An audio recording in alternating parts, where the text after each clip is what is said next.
Olha, padre, as realidades místicas. Eu vou dizer uma coisa, não leve como ofensa, mas ainda bem que eu não vejo o demônio. Porque se eu visse igual o Padre Pio, o Padre Pio viu o demônio no confessionário. Exato. Ele viu. Já contei essa história aqui, mas. Conta de novo, de novo. Tem acho que 3 histórias ou 2 do Padre Pio que me dão muito medo, que é de contato com o demônio. São 3.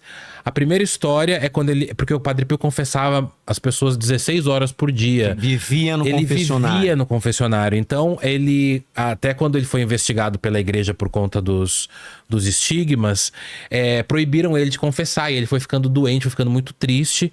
Então, ele confessava as pessoas 16 horas por dia.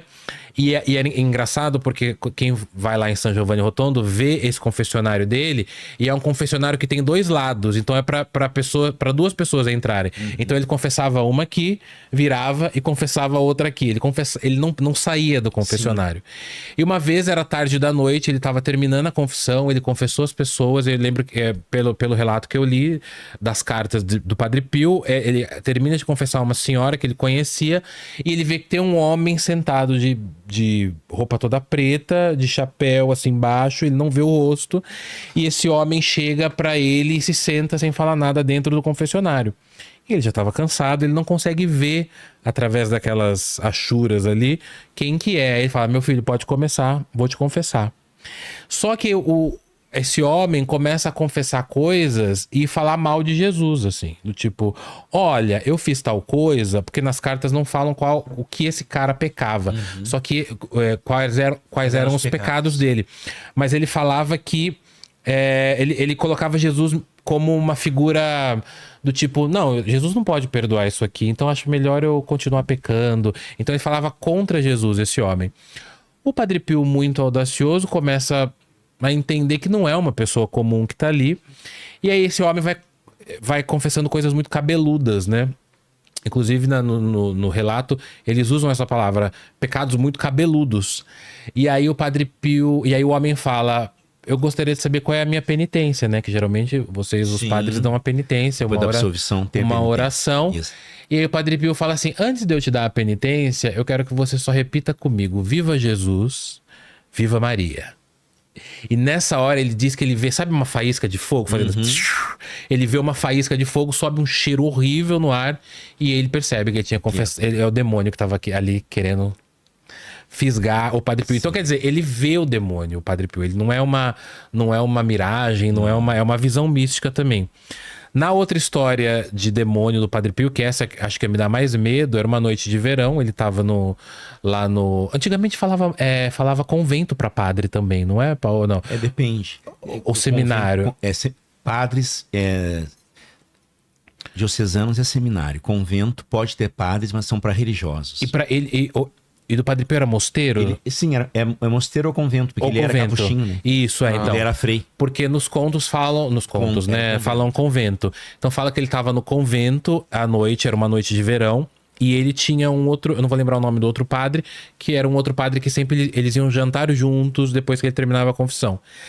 E aí ele diz que ele ouvia passos de alguém ansioso andando pelo convento perto dele.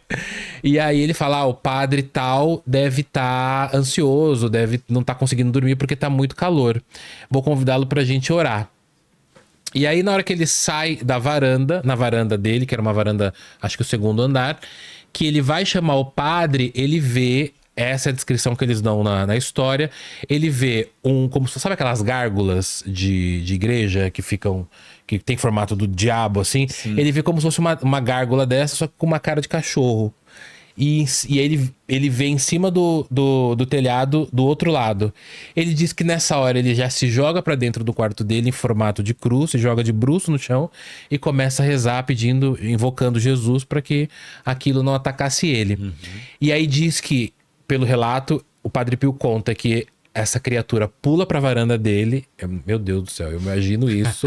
Um bicho, uma gárgula dessa entrando na minha casa. E aí ele ouve vozes falando: é ele, é ele. é ele, tipo, é ele que a gente tem que levar, alguma coisa assim.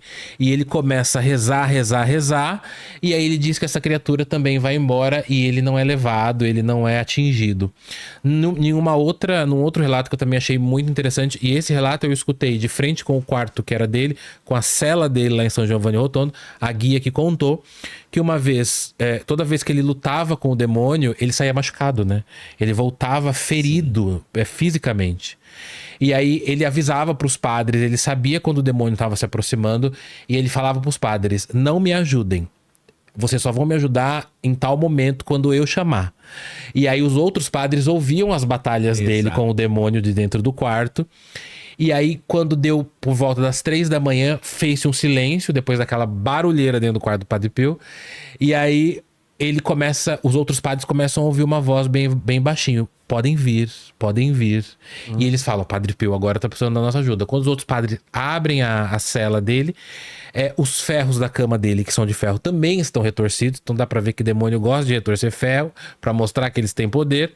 E o Padre Pio tá com um corte na testa, sangrando, bem perto do supercílio aqui, né?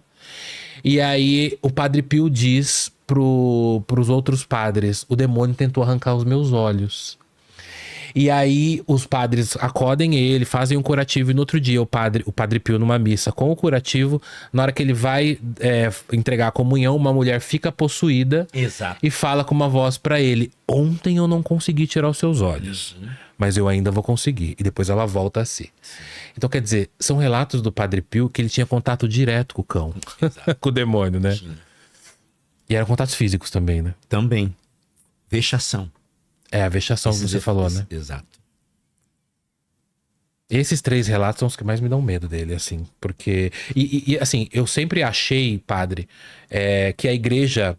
Porque o Padre Pio teve um momento em que a igreja meio que desconfiou dele por conta dos estigmas e tal. E eu sempre achei que a igreja não atestava essas histórias. Quando eu fui lá no santuário visitar, que na hora que a gente entra tem uma imagem dele pegando no pescoço do demônio, a igreja atesta essas histórias como reais, com né? Certeza. Com certeza. Porque na vida do santo, a igreja primeiro ela vai buscar as provas irrefutáveis de tudo aquilo que aconteceu na vida daquela pessoa, para atestar que há veracidade ou não, e depois canonizar ou não. Porque a igreja tem muita prudência para não também causar a histeria coletiva e tantas outras realidades. E o Padre Pio, ele não é tão antigo, não né? Ele morre em 68, mas ele fica 40 anos sepultado. Sim. E quando vão desenterrar, ele tá intacto. Não, intacto assim, né? Ele não ele tem algumas partes decompostas, mas o corpo dele tá lá até hoje para ser venerado, né? Com certeza. É um grande homem do nosso tempo.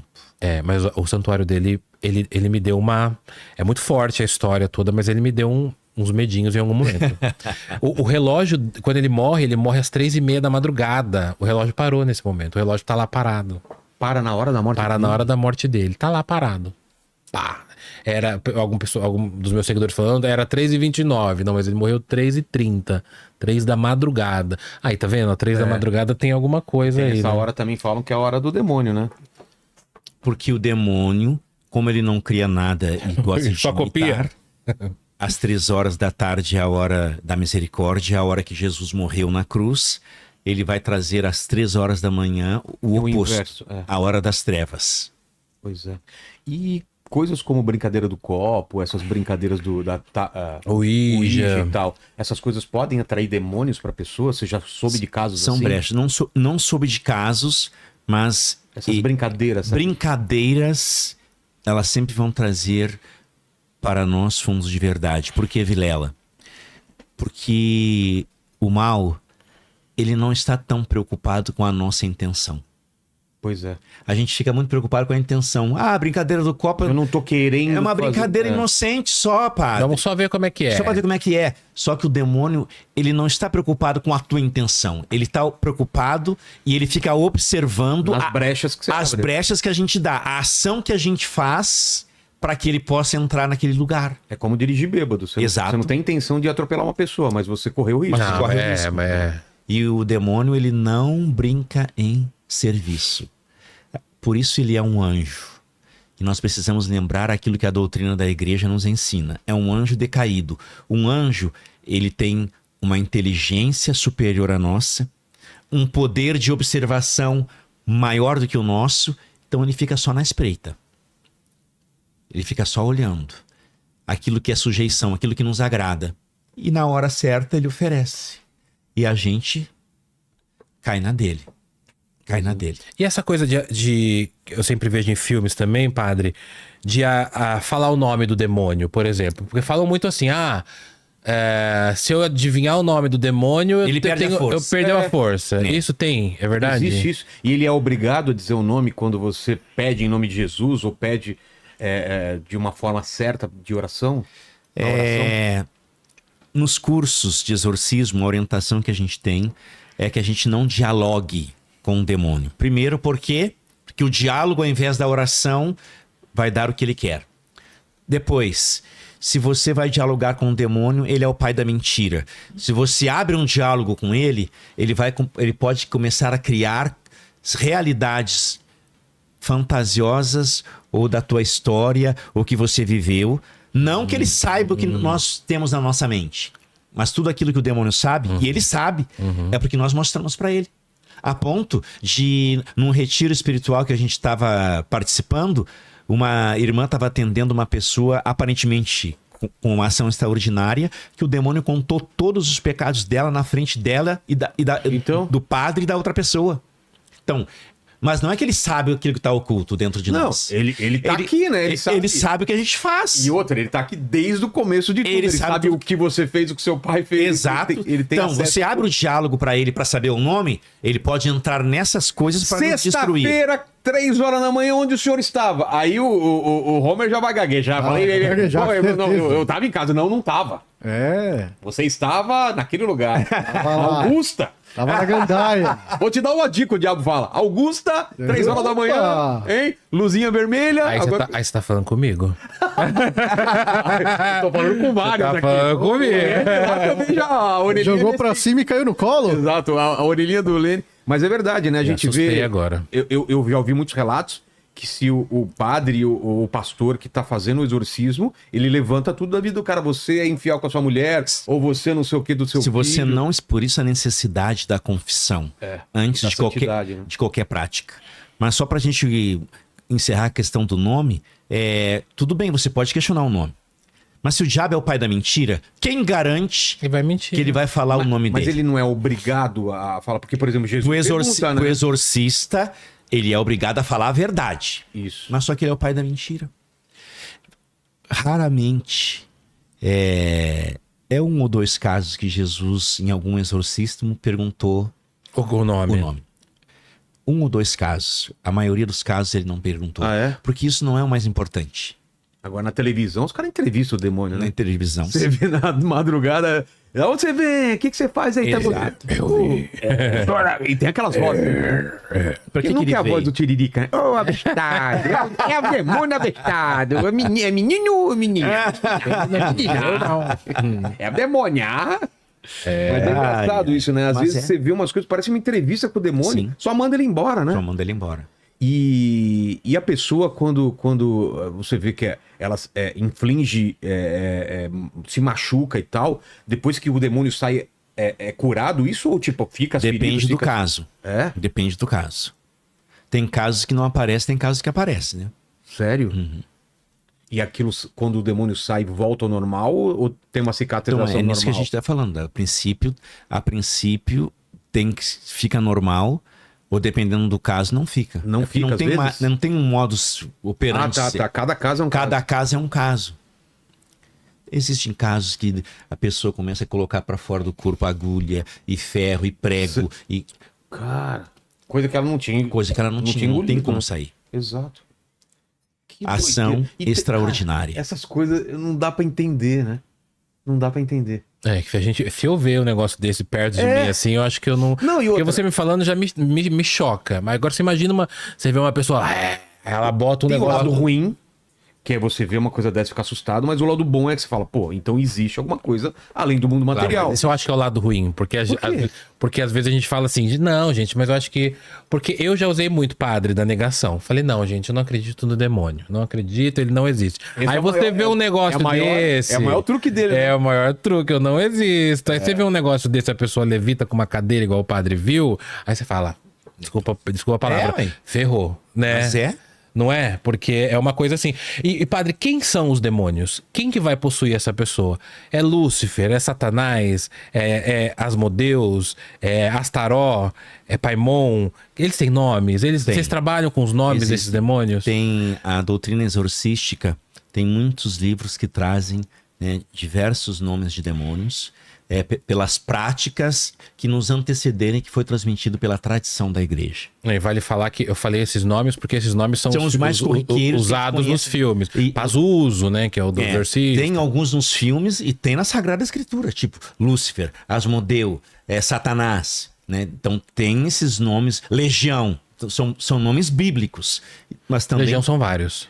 existem outros vários. Por É. quê? Porque quando nós falamos de demônio, Daniel e Vilela, nós precisamos lembrar que nós estamos falando daquilo que deu origem ao mal, que foi a queda de Lúcifer, o anjo mais belo que existiu das criaturas criadas por Deus, Mais poderoso, né? mais poderoso, e por rebelar-se contra Deus, aqui está a origem do mal. A rebelião de Lúcifer contra Deus, ele trouxe aquilo que o livro do Apocalipse vai dizer, terça parte Do céu.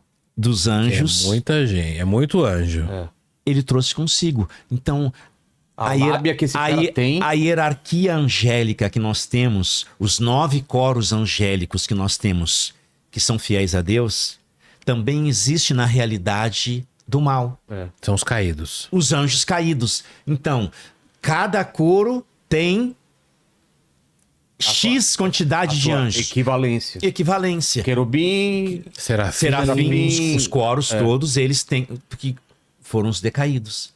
Então, a questão dos nomes, de acordo com a realidade angélica, vai depender da função que ele exerce. Lembra? O anjo, por si só, é um espírito puro, um mensageiro. Ele ganha nome quando ele vai fazer algo extraordinário. Miguel, quem como Deus. Gabriel recebeu o nome porque veio força de Deus. Rafael recebeu o nome porque ele foi cumprir uma missão. A cura de Deus. E o Miguel.